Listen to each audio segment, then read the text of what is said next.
Stages podcast is sponsored by BetterHelp. It's springtime, finally.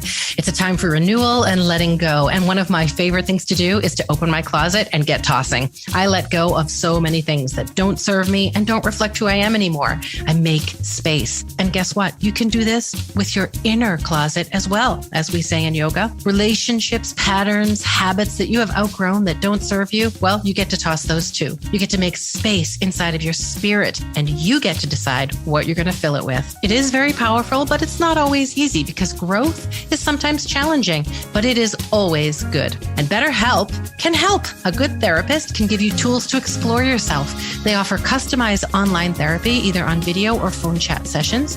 It's more affordable than in-person therapy, and you can speak with someone in under 48 hours. Right now, Stages podcast members get 10% off their first month with BetterHelp. So giddy up, get clearing. We have had so many of our listeners take advantage of BetterHelp, and we really thank you because when you support our sponsors, you support Stages podcast. So log on to BetterHelp. That's HELP.com/stages. Get tossing, start growing, and happy spring. Hi, I'm Stephanie J. Block. And I'm Mary Lee Fairbanks. Welcome to Stages podcast, where we're bringing creation and connection to center stage.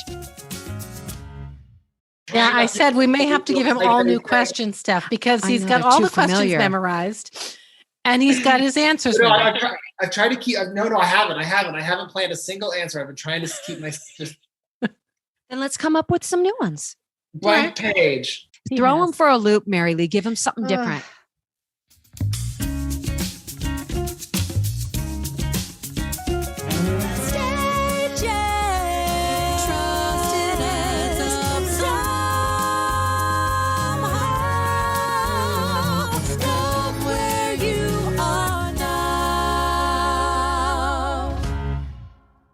In life, the only thing constant is change. And we've all heard this saying. We will all live a reality that ends, and then a new beginning will emerge. How we handle those changes, those ends, are what not only shapes who we are, but exposes who we are. Our guest today is an inspiration to every person he has ever been in contact with. I first got to know Jerad in The Pirate Queen back in 2006, 2007, and I would watch in awe the strength of his body as he performed long, intense choreography. I experienced the strength of his body as my sword fight sparring partner in battle scenes. I heard and felt the strength of his voice as I stood beside him, blending our sounds and melodies and harmonies. This respect continued as we shared the stage together on Broadway at the Gershwin Theater in Wicked, a show where he made his home, well, I should say his theatrical home, for more than 12 years. These last several years, I've been humbled by his strength of spirit, the strength of his character, his grace, his humor, his resilience, his hope. If you are lucky enough to call Jerad friend, that will always be the first thing you see. His strength. And today we are so grateful to have Jerad Bortz on the podcast to share his story of how one reality ended and the new beginning emerged. Please welcome Jerad Bortz. Jerad Bortz to stage, please. Jerad, can we have you to stage? Yes, you can. Hey, how fun.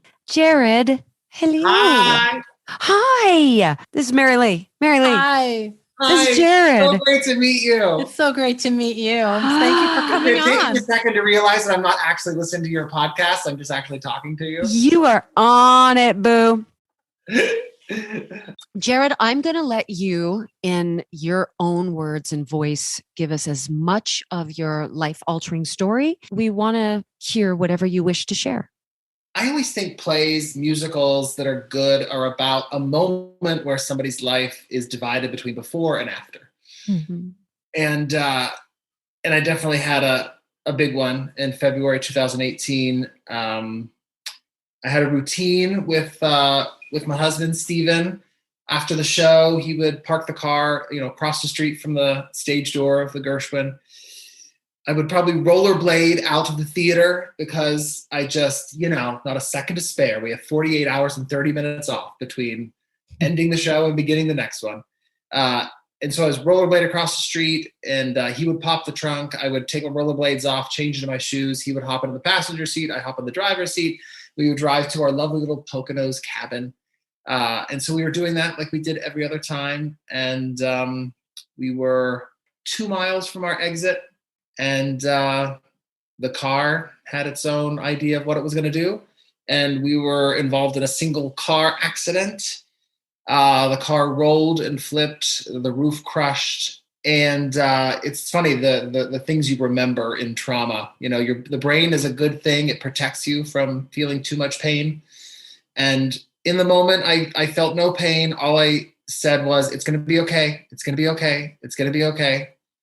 I don't remember the car flipping. I don't remember the car rolling. But we came to a stop. We were on the driver's side. Stephen was sort of in the air on the passenger side. And he was sort of yelling for me. And I didn't respond right away, which in his telling, he was like, oh my God, did he die? Mm. And I was simply just assessing, like, what happened? And I simply said, I can't feel my legs. And so what happened is that accident was I fractured my 6th cervical vertebrae, which then damaged my spinal cord at that level. And that means any part of my body that innervates into my spinal cord below my 6th cervical vertebrae, any of those muscles I was no longer in control of. So that was that dividing line in my life where, before, it's still, I'll try not to cry too much. It divides it between before and after. And then what happened after that is the past 4 years and 1 month. To separate self-identity from what we do, I know as performers, is a very difficult thing. Is there any difference in the way you would define yourself or see your self-identity with the before and the after the accident? For better or worse, I live my life as a very physical person. One of my crowning achievements before our wedding was the hundreds and hundreds of 4-foot rock walls that I built on our mountainside in our property to create a wedding venue. Mm-hmm. You know, I mean, cutting down trees, ripping out root stumps, moving earth, collecting rocks. I got so much pleasure out of being physical. And so I was one of those, Stephen always says, I was those rare actor, and that I didn't get caught up too much in that as my identity, although definitely would have been one of the top 5, top 10. But beyond that, things I like to do were physical. Mm-hmm. You know, drywall, plumbing, tiling, ripping out walls, gardening, rollerblading, ballet was physical.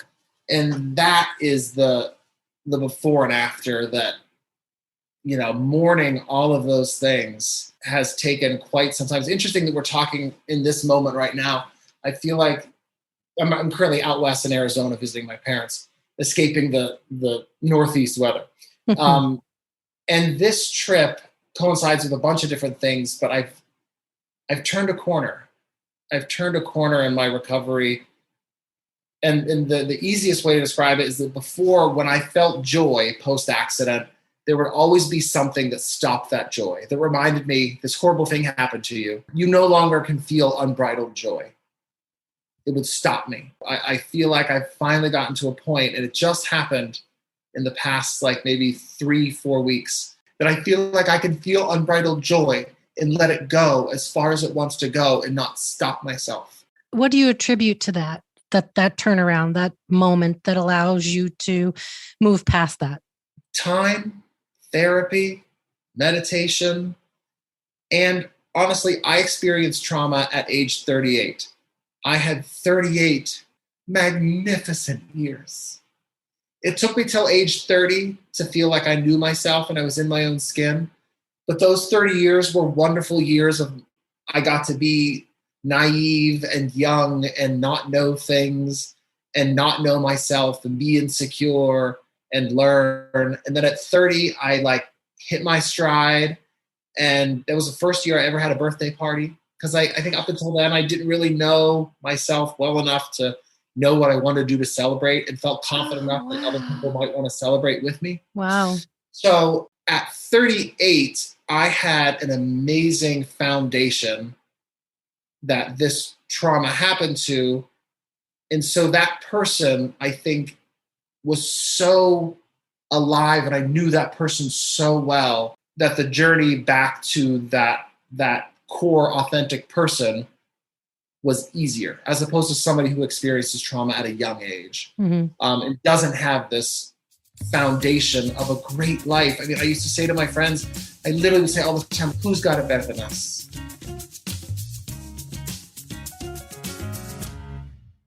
I'm wondering, do you still have the house in Pennsylvania, and do you still go to visit it? Because I would think it would be really traumatic to make that drive and pass that exit. And sort of, I wonder if you relive it over and over every time you make the drive, or if you don't go there anymore. We still have the house. And thankfully, the whole first level is where the primary bedroom is, bathroom. It is accessible for me now. Despite being on a very steep hill, every time we go to it, we have to park at our neighbor's driveway because our van doesn't fit our driveway. We have to like precariously roll me down the steep hill. But driving there, it took a good 3+ years for Stephen and I to talk as we drove past that spot where we know it happened. Then immediately we both would get a little bit quiet. And then later Stephen would say like, oh, hey, do you know exactly where it happened? Can you point it out to me? And the next time we would drive, I would forget or we wouldn't talk. You get to that point and your brain does something to protect you. Yeah. When I got out of rehab, Megan Sikora, a great friend who I know the staff knows. Great lady. She practices Reiki. She contacted me and said, hey, I do this if you're interested. And she came over and she, we had a session together. And in the middle of the session, I had a moment of breaking down. And she said to me, she goes, look, there's a lot of things you're trying to jump over. I'm sorry to let you know you're going to have to go through those at some point. But that was the brain protecting me, that I couldn't take it in. And I think it has taken these 4 years for me to fully see and look and accept. What I see in you, Jerad, is just a great bravery. And one of the things that proves that to me is you and Stephen have decided to continue to live in New York City. And that city, the energy alone does not lend itself for easy living for those of us that can use all of our limbs, let alone you who is in a wheelchair. And I want to know what inside of you says, this is still my home, because that city is not going to meet you where you are. Yeah. Look, the dog poop on the street. That's the thing you got to look out for the most. I would not have even taken that into consideration. Because I've only fallen in my chair maybe, I don't know, once or twice. But look, you get dog shit in those wheels. It's everywhere. It's in the van. It's in your apartment building. It's everywhere. Look, for better or worse, I like to work hard. I like it. I go out of my apartment and there would be days where, for some reason there is fear, there is shame. I feel what I must look like from the outside. I get really self-conscious. But my desire to just go is stronger than all of those things. And that's just me. Like I said, for better or worse, because, sometimes that quality, gets me into trouble. And I do every once in a while take a moment to realize that, like, I don't see anybody in a wheelchair, which is not to say that they're not as strong as me or I'm better. I say to my therapist a lot, I'm like, it's really hard. I think I'm doing a really good job. And, I just sometimes just need to hear that from somebody. And sometimes I need to do it for myself. You're doing a really fucking good job. And this is really, really hard. Yeah, I guess it's just me. I can't sit at home. I'm not being inside. I get cagey. I gotta go. I gotta go. But yeah, the city is it's an obstacle course. I feel like I'm playing a video game. Yeah. I know early after the accident, I asked you about your singing voice because your voice is just divine. And with the paralysis and my ignorance, I didn't know how far that went up, if it was going to continue up until your diaphragm, if your singing voice was still going to be there. Talk to us about how you had to exercise, like with physical therapy, occupational therapy, spiritual therapy, to re-engage all those facets that will allow you to get back to that talent that is just incredible. What did that look like, that therapy, to get you there?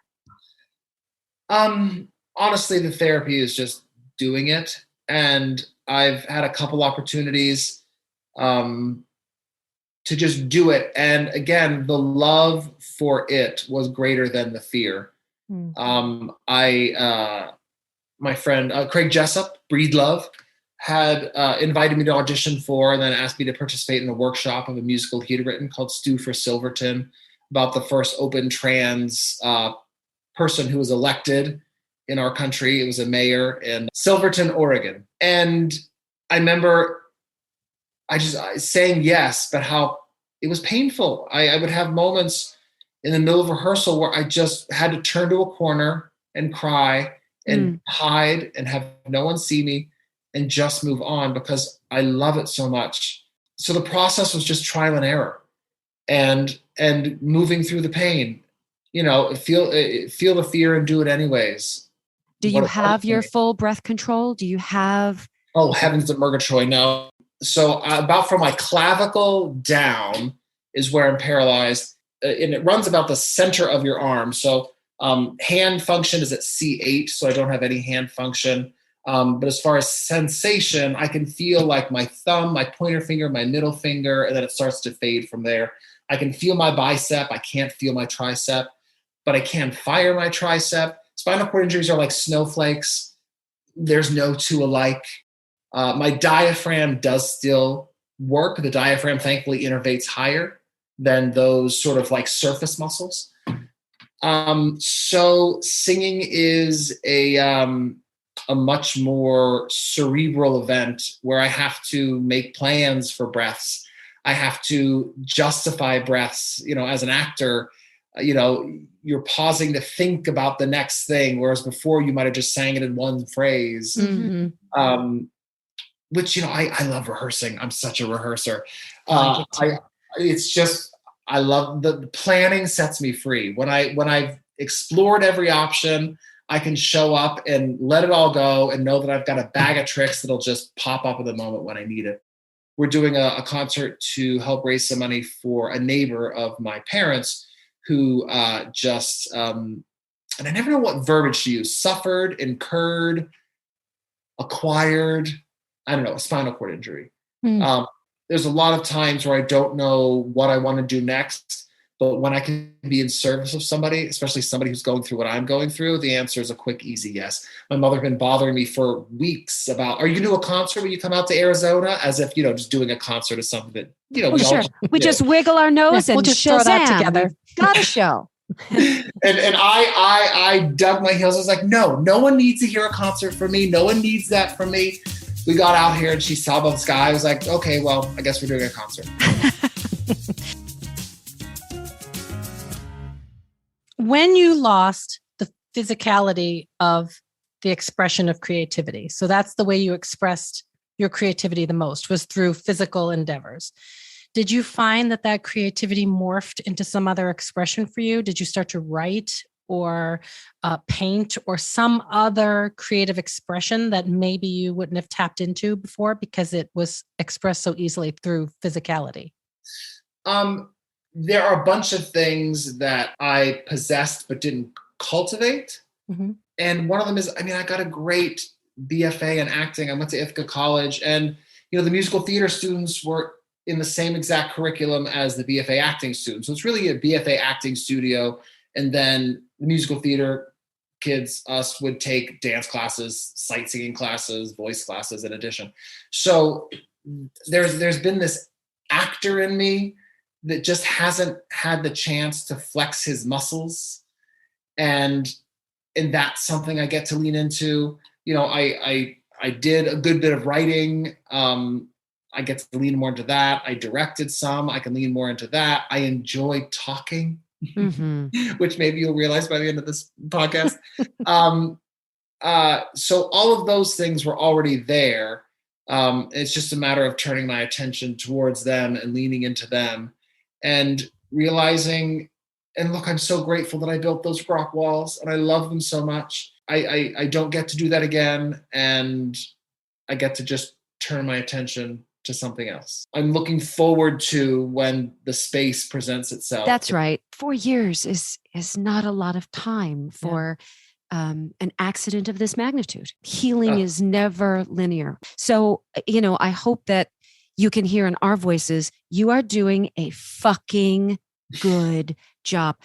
To me, what speaks volumes is that you're now turning your attention, like you said, in service to a neighbor who had a similar accident, and you're able to use your talent to help that individual. But do you find that you going out and living your life so vibrantly, you have found yourself to be an example to others that perhaps may not have taken notice in the past of a fully abled, all of the limbs are working, but now there's this moment where you are extraordinary, right? If we're looking at 100 people, there's Jerad in his wheelchair, and you can grab that attention and use it as a beacon for whatever that might look like. Or does that just feel like a huge effing responsibility and I should shut up because it's not mine to thrust upon you? No, it lights me up. It lights me up. It does. So I'm visiting my parents in this RV resort they live in. Anyways, last night they were down at the bocce ball courts. They were having a little bratwurst potluck, and someone had set up a karaoke thing, which, I mean, I don't know about. I feel like I don't want any part of that. No. Yeah, no. Because there's high expectations. You don't know what key that's coming out in. Nope. Here's a hint, everybody. Go Karen Carpenter, because at least you know that those keys are never going to hit a height where you're like, I can't hit this note. Rainy days and Mondays get me down. Like you can just do monotone one note and still come off great. Maybe win a prize at karaoke. So of course, mom and dad are, and other people who know I sing, like, you going to sing? You going to sing? And I give them, I was like, look, would a lawyer show up in court not prepped for a case? No. Yes, of course. I don't show up to sing unless I've prepped. But as we've been getting ready for this concert for Steve Schwartz, I keep saying to my mom, to anyone, I said, look, all you have to ask yourself is, will this help us raise money? And if the answer is yes, you do it. If the answer is no, you don't do it. So I'm sitting there thinking, will this help you raise money for Steve Schwartz if you get up and sing and tell people about the concert? It will. So I'm telling my mom and dad, the inner monologue I had to go through to pep talk myself into doing a karaoke song, which you wouldn't think. We perform for thousands of people. We're prepping for this concert, and we're getting all our karaoke tracks from YouTube. So I took my phone. I was like, this is the karaoke track you need to find on YouTube. And I sang On Broadway from Smokey Joe's. There you go. A little Lieber and Stoller. That's good. Yeah, so yes, when there is a need, it's so easy for me to get over myself. It's so easy. When I can be in service of others, I can get over myself in 2 seconds. And that's the thing that lights me on fire, and has ever since this accident, that I know that if it's about someone else, I can do it. If it's about me, I'm going to get all gummed up. So adversities and challenges, of course, teach us so many new things about ourselves. Can you tell us just one or two things that you've learned about yourself and that you were surprised to learn about yourself through everything that you've been through? My friend Matthew once described me as an island. He's like, people just visit your world. You don't need anyone. You're perfectly fine. You do everything on your own. And that's another one of the challenges of this injury. I needed nothing from anybody. And now I need many things from many people. So that's been a huge journey of how to ask for help, receive help. Receive it, yeah. And receive help in the way that they're able to help, and not in the way that because that's why I did everything by myself, because I know exactly how I want it done. I know how I want it to go. I know how I want that rock wall to look. Yeah. And there's a tiny section of the rock wall that has since fallen. And I stare at it all the time. And I think, it's not a priority. I don't need to drag anyone out here to rebuild that rock wall. And who would anyways? But I suppose, that's maybe a litmus for when I do master the art of enrolling people into helping me, is when I find someone to help me fix that little section of rock wall. That's a really big insight into yourself. That's a very hard thing to emotionally accept. A lot of us have a hard time accepting help and asking for help. And that's a huge lesson that you just described. So do you feel like Stephen was the advocate for you in asking for help, whether that be, singing for Thankful, the album, which was written by him, lyrics and music, and is a beautiful compilation of his songs. And, y'all enlisted some pretty heavy hitters, some real heavy hitters. Yeah, I should acknowledge that's why we're here, because, Stephen is, he's got a fire inside of him for creating and things he wants to say to the world. This album, Thankful, which we received so much support from the Actors Fund, from our friends, from our family, that it's hard to receive and it feels uncomfortable. And so I said to Stephen, look, maybe there's a way we can gather some friends and record some of your songs and try to give back to the Actors Fund. And so that's what Thankful is and became. And there's a song, Stephanie, that you sing on it, for those who don't know, which I can't tell you, just for years we've been like, oh my God, Stephanie Bach sang this song. And this was an opportunity where we stuck it to you. We said, you can't say no. No, I can't build a rock wall, but I can sing a little ditty. This was hardly a little ditty. Stephen writes some important lyrics. How did you meet your husband, Stephen? We met doing a Christmas review. Steve was a part of a quartet of singers. So I was one of the dancer singers hired from New York. And I remember getting the pamphlet where you get before, like, here's the script and the score. And I remember seeing like the singers, and then I saw "Oh Holy Night," ... Stephen Skeels. And I thought there were singer auditions. I would have gone to those. I was just going to say, you're a wonderful dancer, but in my mind, right, we don't want to put before, but you're meat and potatoes, right? Is your voice. Yeah. Sure. Meat and potatoes is whatever you pay me for. But I remember thinking like, oh, this guy, I hope he's good. And I mean, Stephen has a spectacular voice. Yeah. And so we met doing that job and we flirted a little bit. We hung out and the job was over. And I remember saying to him, you know what, I think I'm going to have to call you and wish you a Merry Christmas. So the job ended right before Christmas. I called him for Christmas. We chatted and he said, look, what are you doing for New Year's? And I said, I don't have plans. He said, well, if you're adventurous, you'll rent a car and you'll come down to Nashville where my friend Andy's having a little party. And I said, maybe I will. I call him back and I say, so I looked it up and I'm too young to rent a car. Because you have to be 25. You've got to be 25 to rent a car. Yeah, I was 22 and he was 40. I'm calling him out right now. And that was the moment he was like, oh. So it turned out my brother had nothing to do, asked me what I was doing. I told him this plan. He said, great, let's go. So we drove from Greensburg, Pennsylvania, where my parents were, down to Nashville. And Stephen tells a story. He's in the car with his best friend. And his best friend's like, what are you doing? This could go terribly bad. This is a baby child man person. And this is very unlike Stephen. Stephen's very private. He doesn't do these sorts of things. And I guess Stephen's like, well, I mean, if it's awkward, I guess, I don't know, he'll go home and that'll be that. But we spent New Year's Eve together and we have a picture from the New Year's Day of us snuggling on the couch like we had been together forever. My brother ended up leaving around like 2 a.m. to drive home to DC because that's where he lived. And he was like, hey, bud, you're okay to like get back to New York? And I was like, yeah, I think, yeah, we'll figure it out. And so Steve and I rented a car and there's nothing like a road trip to get to know somebody. Ain't that the truth? Yeah. So we drove from Nashville. Could have ended right there. Could have ended 100%. Right on that return trip. That's make or break. And I guess it made it. And we just kept hanging out and we've been doing that. We just celebrated 20 years this past New Year's. Wow. Seb and I always joke because I always tell him, I don't think he's the greatest driver only because the man has at least, 20 thoughts going through his brain at any given moment. So he'll leave that blinker on way longer than it should. And for some reason, that sound in particular is like a nail in my brain. I'll be like, blinker, please. Blinker, please.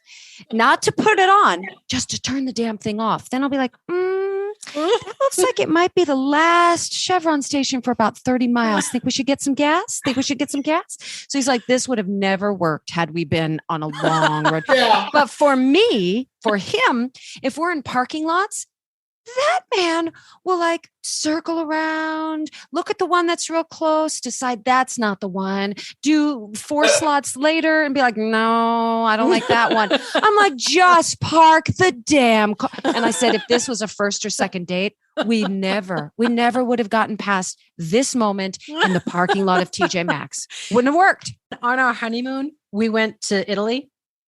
Well, that's a whole different. Okay. We rented a car and we drove through Rome. So we're going around and around this roundabout, and Michael could not take the exit because people go, and they're flying past. They're on little motorcycles. They're zipping all over the place. And at one point, he just turns to me and he goes, I may start to cry. Please don't divorce me. Yeah, that really is a situation. Our relationship is a real litmus. It really is. And for us, and look, this encompasses, I think, this whole accident and this flipping of our lives that I was the driver, Stephen was the passenger. And now in life and in the car, Stephen's the driver and I'm the passenger. Wow. And neither of us have any skills to be in those roles. And so we are constantly developing new skills to be in these new roles in our life, but at the same time, not losing, who we are. And the same thing, Steph. I mean, Stephen has bad ears and he has to wear earplugs in the car because it's noisy. And if we're listening to something, and honey, that blinker. And does it affect you in the same, like Seb can't even hear it. For me, it really is like, turn that off or I'm going to, it's like the nails on the chalkboard for me when a blinker. For me, I just worry that like some other driver is going to think we're signaling to move and they're going to make a choice based on that presumption and we're going to into an accident. So I'm always like, oh, how long do I wait? How do I say it really softly and really nicely? Hey, hon, turn signal. Like, how can I make my voice as delicate and approachable and blinker, kind? Please. Would you mind turning off the blinker, darling? Now, the amount of grace that it takes for you both to switch positions in life, as you just said, what's the thing that constantly comes back in where you're like, oh, this just is never going to feel organic to me doing XYZ, or Stephen having to do XYZ? I mean, A, B, C, D, E, F, G, H, I, J, K, L, M, N, O, P, double A, double B, double C, double D. It's the alphabet twice. The compassion, gratitude, and just stepping away and taking a breath. Mm-hmm. These are the things, these are the tools we are and get to develop with each other. Yeah, I mean, last night it was finding the HDMI cord on the TV, which we've done many times, but here we are again in a new environment with a new TV where the HDMI cord's placed in a different place.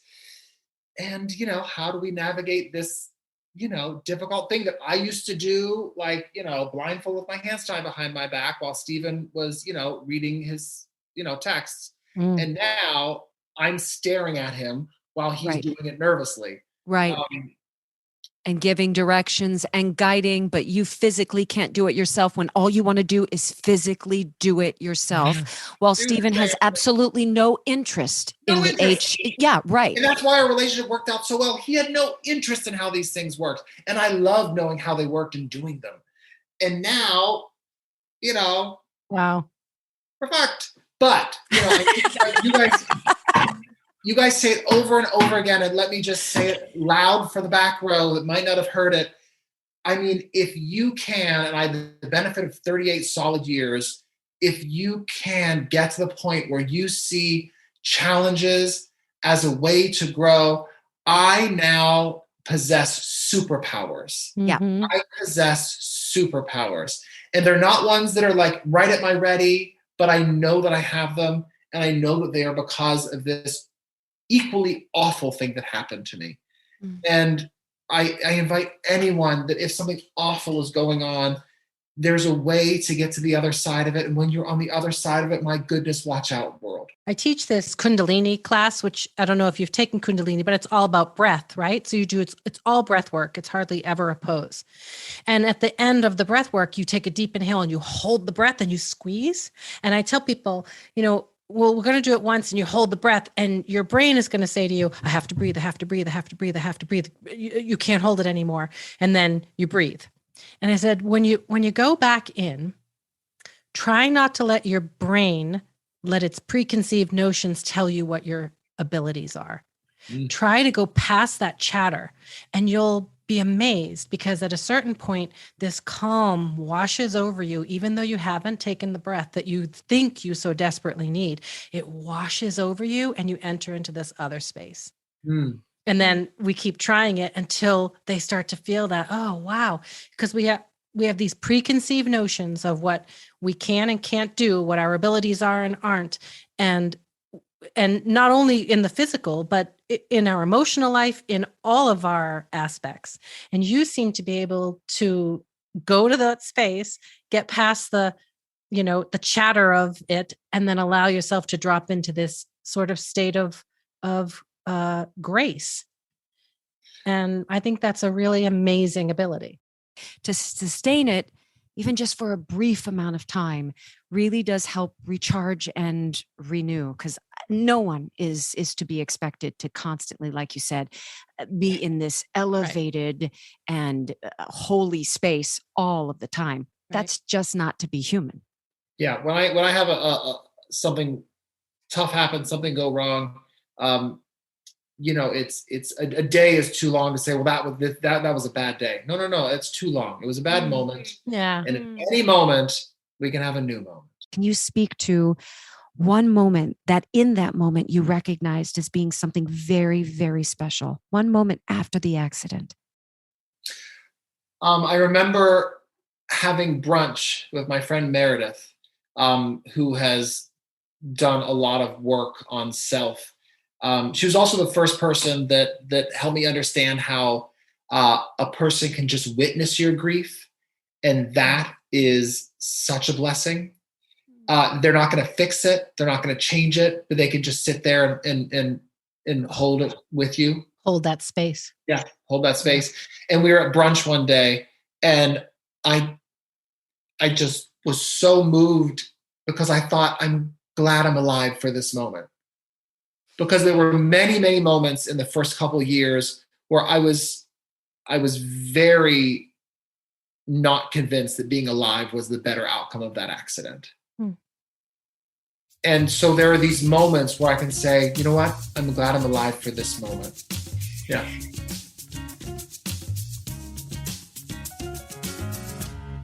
Do you do any sort of like group therapy where you hear stories from other people? Yeah, pre-pandemic at Mount Sinai up on East 102nd Street, which you try to get to East 102nd Street in a wheelchair. Ain't no direct path there. That's an hour 15 commute each way every time. Wow. And that's me, pushing a mile and a half through Central Park, because that's really the only option. But we used to, there was a group that would meet at Mount Sinai at their inpatient rehab. I would attend. I did my therapy at their outpatient in New York, but that went away with the pandemic. They've returned to Zoom, but it just wasn't. It didn't speak to me. I did have some time, spent with other people, and it was very early on. I would just spend the time crying and shaking my head and being like, I'm just so devastated. Is anyone else devastated? Like, of course. And I certainly understand that I could provide that as an actor and somebody who is not afraid to share their emotions, that although I felt alone, I know I wasn't. But yes, being in that group was helpful. I wanted to ask if you had any kind of a a spiritual practice that helps ground you and helps keep you on a path of gratitude and focus on service? Yeah. So my friend Ioana Alfonso, had been listening to a meditation using Insight Timer. And she sent me a link to it and was like, hey, I listened to this. I thought of you. Maybe it'll help you. Maybe it's bullshit. Whatever. Here it is. Insight Timer is, I don't know, a strong enough word to say how it's been a tool in my life. I use it when I fall asleep and the brain kicks in at, 3:15 in the morning, 6 a.m. in the morning, whenever. I put on a meditation on an Insight Timer. I listen to it. That is my current spiritual practice. And some days I want a body scan. Sometimes I want like a yoga nidra. Sometimes I just want music. Sometimes I want a visualization. I really love chakras, which I know Mary Lee is like your thing. Chakras and Nidra yoga. I love Nidra yoga. Can you talk to our listeners about Nidra yoga? I'm using Nidra you listeners. Yoga. What I'm saying is I don't know what it is. Yeah. Therefore, Nidra yoga is dream yoga. And it's sort of, it can be done different ways, but it's often guided almost like an awake dream where you use visualization. It's not, there really are no asanas or movements that go with it. Often you're just sort of laying down in a meditative state. It's really cool. It's so interesting because, again, my journal, I don't know if you can see, but I'm asking about dreams. I wanted to know. I love a Stephanie Block journal. I love a Stephanie Block journal. She had one in Wicked where she would say, okay, thank you so much for that. No, I'm going to hold on a sec. I'm going to go back. So 3 weeks ago, so-and-so said this. So, you know what's really funny? I'm a little confused. So if you could just help clarify that for me. She just pulls those journals out of everywhere too. You just like, so I have this journal from 7 years ago and I'm like, that just happens to like be on your desk. How is that possible? Here's the journal we got in Africa to write down all of the things. Yeah, no, it's a problem. And yet it is my... Nope. It's my go-to. It's my solace. It's my, I celebrate you and your journals. I feel safe amongst journals. But I had read something a long time ago. It was after I gave birth. And it was talking about major T's, major traumas, and that after a major trauma, that you should pay attention to your dreams because they will take on a whole different life. There will be a subconscious narrative that's telling you either how to help you heal or how to free you of something. Well, the bad news is I don't remember my dreams unless it's a dream I have after I've woken up for the day-ish, and I fall back asleep for maybe like an hour or 45 minutes. Mm-hmm. That dream, sometimes I can remember a little bit of it, but they fade like Brigadoon in the mist for me so quickly that it's just not it's not a tool you can use. Yeah, that I can use. I was going to say about spiritual practice. So yes, meditation is an Insight Timer and guided meditations is my thing now. Prior to the accident, ballet was my spiritual practice. Because for me, it needs to be an activity that consumes my person so much that my brain cannot do its crazy thing. And ballet is such a hateful art form, which of course I love with a passion. But it's singularly focused. And that was my meditation. And when I couldn't sleep at night, I would review the adagio from my class that week. And for a long time after the accident, I still remember the last adagio that I did because I would go over it anytime I would wake up and my brain would start going. I would just go to that adagio, go, and I would go through it in my head. And I still use that sometimes. But I need to find new adagios. So I watch like ballet classes on YouTube and I memorize the adagios from like Royal Ballet or the Bolshoi or the Paris Opera Ballet. So that's my other spiritual practice now is visualizing adagios from ballet classes. I think it's fascinating that you can watch the adagios on YouTube with joy instead of sadness. I think that's really incredible that you can go there. Look, I came to dance very late. I didn't start until I was 16. It was like bring a friend to dance class day. And my friend was like, come along. And I think anytime a boy shows up at a ballet studio, they're like, please be very nice to the boy. Maybe he'll stay. And so it was very nice to me. And I did seem to have some sort of aptitude. But I would take class with the company. I would take class with like the 5-year-olds. And they would look at me in class and I would say, look, do not look at me. I am watching you. I do not know what I'm doing. And on Saturdays would be like the long day in the studio where they would be rehearsing for Capelli or the Nutcracker or whatever. And I just love sitting and watching all day long. I love ballet dancers. I love the way they move. I love the shape of their body. I love the way they can express. And so yes, I did not grow up a dancer. I did not grow up in that competition world. I never identified in a strong way as a dancer. I just loved it so much. And I loved the physical challenge of it, that it's just, like I said, so hateful. I would come home from ballet and Stephen would be like, how was class? And I'd say, I was terrible. He would say, you say that every time. And I said, well, because it's true every time. Not that I was terrible, but that it's just such a demanding art form. And so, yes, I can enjoy it. And I always did, just in a visual way. And like I said, even in an imaginary way, there's this, my favorite adagio currently is from the Royal Ballet. There's a thing called World Ballet Day where all the ballet companies broadcast on YouTube. They start in like whatever time zone is first, it'll go from like Paris to Germany to San Francisco to England to New York, and they broadcast live. And so those are all on YouTube. And Royal Ballet from like probably 2021 is one of my favorites currently.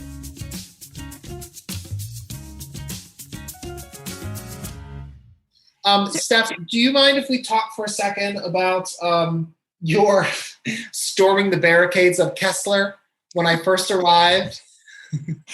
You can absolutely talk about storming. Go. How grateful I and Stephen are to you and Seb opening your home to us. I remember it was like maybe like day 2.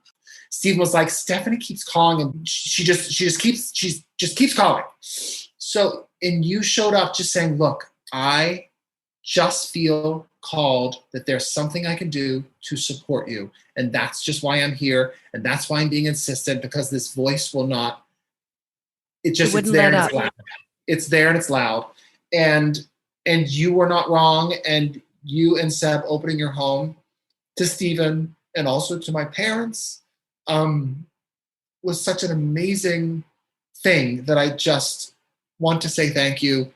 And just an example of when we hear these voices and they, to follow them. And however, I don't know if you felt yourself being like, wow, is this, I don't know, how did it feel for you? Were you like, should I be this forward about this or should I not? Because in the end, it was the right thing to do. The listening to the voice wasn't foreign. If I sat down and said, gosh, I wasn't part of your inner circle of chosen family, but the circumstance with which I was getting messages and calls, there just was no question as to say, we are close to where you're going to therapy. Your husband at this moment is taking a subway to a train to a car service. And this just seems like ridiculous to us. So we had it was a have to for me.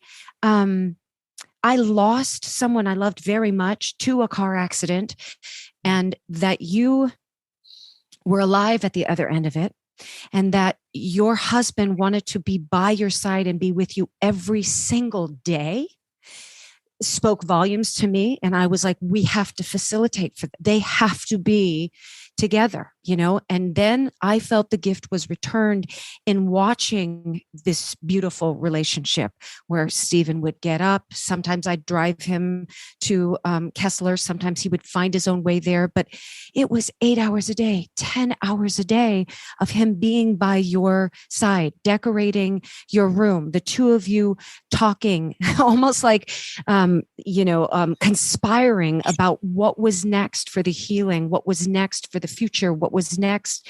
And there was always this unwrapping of gifts. 1, of what I was witnessing in the present. 2, of what you both were planning for the future. And 3, us just being able to see that and have our daughter see that.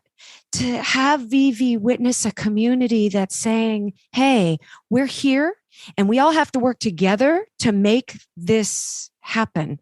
And I felt it was such a gift. I mean, and then your parents, how they came in with such a beautiful energy as well. And they were also fangirling because they were like, like Dad and Cher, and then they both also watched what show was on at the time? Was it Madam Secretary or House of Cards? Yeah, they also love Madam Secretary. So they were like, we are staying at celebrities. Like they told everyone, like, we're staying with Cher and the Madam Secretary. I'm sure they were highly disappointed when I'd come downstairs in the morning and be like, good morning, and just nothing like Cher. Nothing could disappoint But them. I loved that communal healing. And without sounding selfish, in the process of your healing, there was a lot of healing that took place in our home because of working together. You are a beacon. This that has been thrust upon you is for us to bear witness and share space, but also to learn from you. And I hope you feel that is a beautiful thing, because on this side of it, looking toward you and at you, it is a beautiful thing from here, for sure. Thank you. That's why I enthusiastically say yes to any opportunity where I think my presence might, be instructive, be beneficial, be of service. That is the one thing that just feels so right, and has since the second the accident happened. All the opportunities I had where it said, "Ooh, this is a chance to be of service." It just I race towards it, and I grab it with open arms. So thank you. And now it's time for the 5 questions. If you were a pizza, are you thick crust, thin crust, or deep dish? And what are your toppings? Ooh, it's like a chewy thin crust, and it's definitely some sort of green, spinach or arugula, a prosciutto, and a fresh mozzarella. Nice. He's thought about this. In the book of your life, what's this chapter called? Oh, goodness. How to bounce back. Are you mountain, beach, or desert person, and why? Oh, gosh. I'm a Gemini. So I was fortunate enough to have a Broadway career that afforded me a studio co-op in Fire Island and a small house in the mountains of Pennsylvania. So I really was both. I spent my summers naked on the beach, making cocktails for friends around the pool. The beach is obviously not a place that is as welcoming to me. And I haven't sort of spent a lot of time exploring how that might be in my life again. So I used to always be a person that wanted to take a vacation that was always on a coast. And now I'm excited for the opportunity to take vacations inland. And so exploring cities that aren't a beach destination with a cocktail and a gay flag flying nearby. So I'm looking forward to like Barcelona, Oaxaca in Mexico, these places that I wouldn't have gone to prior. So I guess I'm giving you landlocked. Can I quickly put out a call, though, to our listeners? Does anybody have a connection, an Airbnb or a travel connection that can get Jerad and Stephen to either Barcelona or Oaxaca, Mexico? I didn't get the name right. What is it? I know it's that was like OXACA. Okay. So listeners, listen to that call. Listen to that belly. What can we do? What can we do? Okay. Thank you. Okay. If you could have any question answered, what would it be?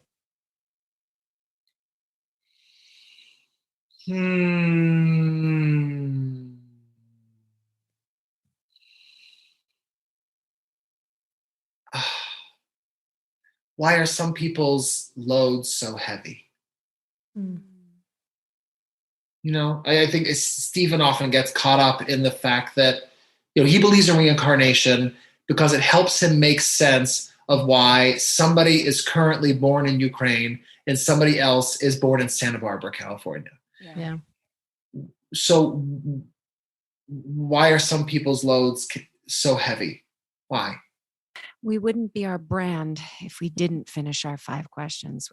So we have to do. Yes, do it. Okay, Jerad, if you were a nail polish color, what would that color be? And what is the cheeky little name of that nail polish? This is the question I kept my mind blank. And the second you started to ask the question, I already knew the color. So I tend to, as you can see in front of you, I tend to fall into this thing where I want to dress with like one of every primary color. So I would definitely be like, the nail polish would be the like basic 8 Crayola box of like one stripe of each color. Ooh. And I guess we would call it Taste the Rainbow. Okay. Oh, that sounds a little suggestive. But wait, no, but isn't that like the Skittles tagline or something? It is. And we know that trademark, copyright, don't come after us, Skittles. We know it's yours. Just back off. But yes, Taste the Rainbow.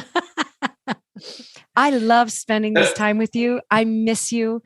I love you. I think you're spectacular. Thank you, beautiful human. Thank Give my you. love to Mary Stephen. Lee, I'm so happy to meet you. Thank you, ladies. Thank you. Bye. Love you both. Bye-bye. Coming up next, what struck a chord with us? Right after a word from our sponsor. Y'all, Stages is now sponsored by BetterHelp, and I couldn't be more excited because I love therapy. So I encourage you, if you've had a tough year and a half, why don't you give them a shot? You can find a therapist that you can connect with. Their resource is thousands of therapists, well-trained and experienced. You can keep looking until you find someone that you click with. They have customized online therapy. They do offer videos, but they also offer phone and live chat sessions. So you don't even have to be seen. You can only be heard. What are you waiting for? Go to BetterHelp. That's HELP.com/stages. And for our cast members, you get 10% off your first month at BetterHelp.com/stages. Go, go, go.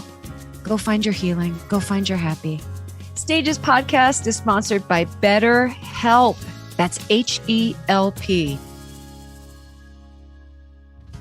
Okay, I just want to say before we go into anything, that story about how you just kept having the calling that there was some way that you could help them or be of service or open your home or whatever it was. So special. I mean, I think that's like the point of life. And I think the fact that you listened to it and you did it, it's just really, really special. I just want to cry. There is always a sense of awe when I am with him. There is a keeping myself in check for all that I take for granted. There is a voice that says, you have to do better. And I find myself a bit speechless, and it's always after when to bring up my voice teacher who had quite a difficult, challenging, abusive life. She would say, I'm just turning my scars into stars. I'm just turning my scars into stars. And the older I get, the more that really makes sense. And I'm not turning this inward to my life, but when I recognize people that have had major traumas, painful childhoods, whatever the case may be, and they show up so loving and open and generous and present, right? That is one thing that I honor about Jerad, even though he prepped for the 5 questions. He wrote to me and he said, I can't wait for the 5 questions. And I was like, oh, now I have to change them all. But for him to sit and say, I hear you, but, or, aha, that's true, or nope, that didn't happen for me, or I'm not, recognizing that statement. I love that about people, but without schooling us, without trying to be a tutor or being condescending. And I think that sometimes comes from the people that are holding that heavy burden and maybe weaponizing it in some way because they're still working on the healing, which will forever. I would think that healing would just be a forever project. Yeah. He sits inside his own strength and thoughts without making you feel like you're being schooled for anything. He's not concerned with changing your mind. He's just concerned with sitting in his own strength and power.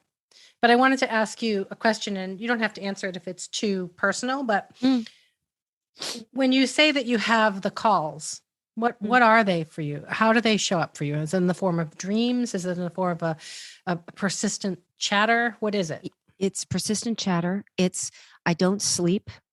It's, yes, I will just constantly, you need to pick up the phone. And it's always, interestingly enough, right? It's the email that holds great importance that it takes me a week and a half to actually get to an answer. The little things, the easier things, you can get to those right away. Things that hold importance, I have a tendency to put off. But when there is a nagging and I am not sleeping and, the question just keeps coming up of why not? How can I?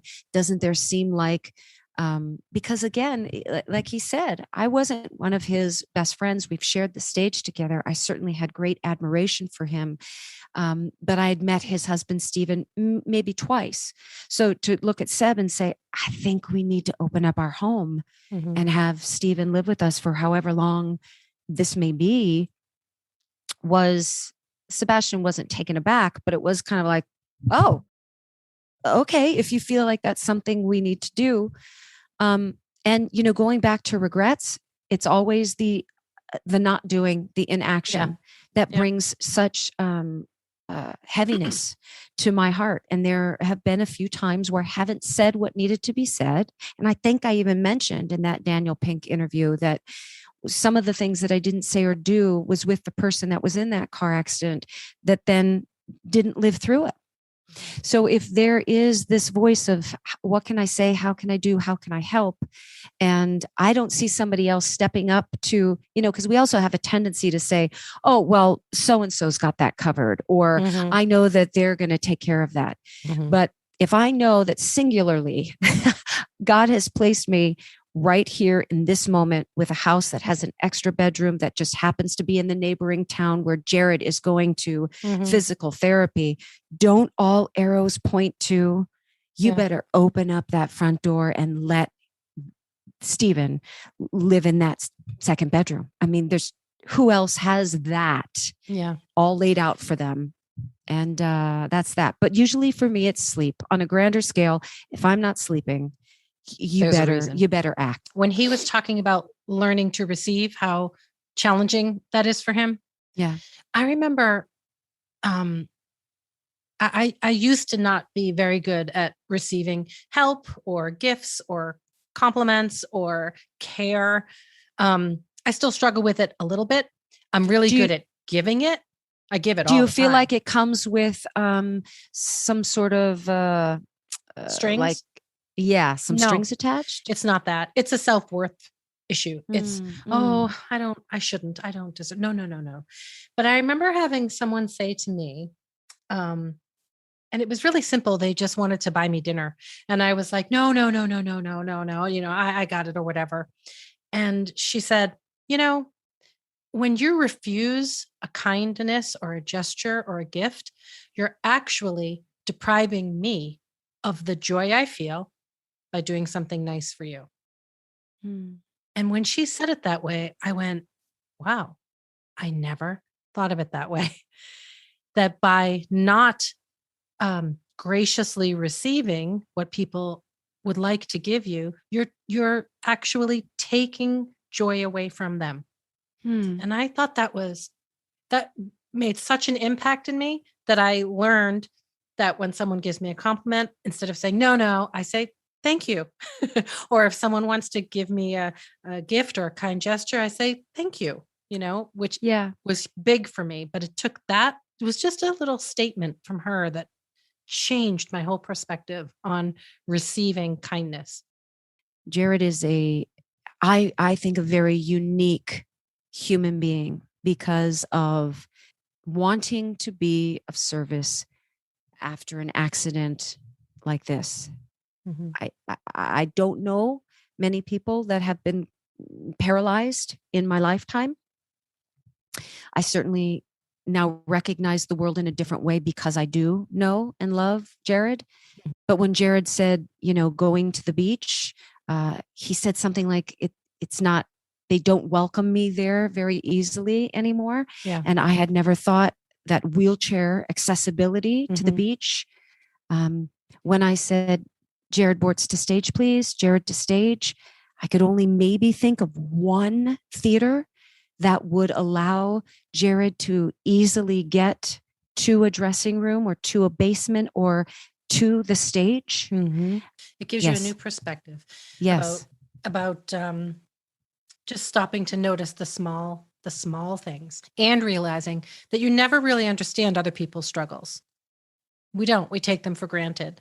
And I'm totally guilty of this too, because I get very short with people on the phone when I'm trying to get something accomplished. My son always says, gosh, you're so nice in life and you're so mean on the phone when you're trying to get things done, because I have very limited patience for getting things done. I do it quick. Why can't you do it quick? And it makes you stop and go, I don't know what that person's life is. I don't know what there's their a human on the small other end of that or their phone. big struggles are. And it doesn't even have to be something as huge as going through what Jerad went through, but just struggles in life. It makes you stop and it makes you think about the challenges that other people face, and it puts your own challenges into perspective. Anyway, I really appreciated him coming on and talking to us, and he's a really unique and wonderful guy. And I wanted to say when he left, because he said that he needed to hear this sometimes, but he is doing a really great job. I know. I love you. Love you too. Bye. So if this episode resonated with you, please follow, subscribe, and share. You can always find us at stagespodcast.net. A big thank you goes out to our assistant and doer of all things technical, Saren Cho. Thank you to Noah Kaiserman and Garrett Healy for our beautiful original music, Melanie Von Trapp for our Stages Podcast logo, Brock Grenfeld, our sound engineer, and Allison Arns, our PR and social media expert. And thank you, our cast members, for joining us today. We hope you come back next week.